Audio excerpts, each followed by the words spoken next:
ఒక్కొక్కసారి మన జీవితంలో ఇంక మనం ఏం సాధించలేము. మన లైఫ్ అయిపోయింది.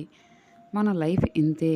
నేను లైఫ్‌లో ఇంకేమీ చేయలేనా? నాకు ఎవ్వరి సపోర్ట్ లేదు అని అన్ని వైపుల నుండి తలుపులు మూచుకున్నప్పుడు మనకి కొత్త పరిచయాలు, అలాగే కొత్త స్నేహితులు పరిచయం అవుతూ ఉంటారు.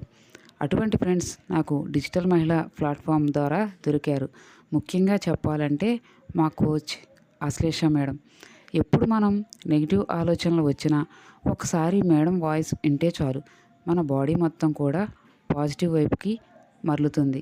అలాగే మన ఆలోచనలో ఏం సాధించలేమో అన్న స్థాయి నుండి ఏదైనా సాధించగలం అనే స్థాయికి వెళ్ళడానికి కూడా మేడం చెప్పే స్పీచ్ కావచ్చు, క్లాసెస్ కావచ్చు, మేడం ఇచ్చే మోటివేషన్స్ కావచ్చు. ఇక్కడ ప్రతి ఒక్కరూ కూడా మనకి ఎంతో సపోర్ట్ చేస్తూ ఉంటారు. అసలు ఫ్రెండ్‌షిప్ మీదే నమ్మకం లేని నాకు ఫ్రెండ్‌షిప్‌లో ఎవరైనా సరే ఫ్రెండ్‌షిప్ అంటేనే అసలు అది కరెక్ట్ కాదు. అక్కడ ఎవరిని నమ్మలేమన్న స్టేజ్ నుంచి నేను ఏదైనా సరే నా ఫ్రెండ్స్‌ని అడగాలి, తెలుసుకోవాలనే స్టేజ్‌కొచ్చాను.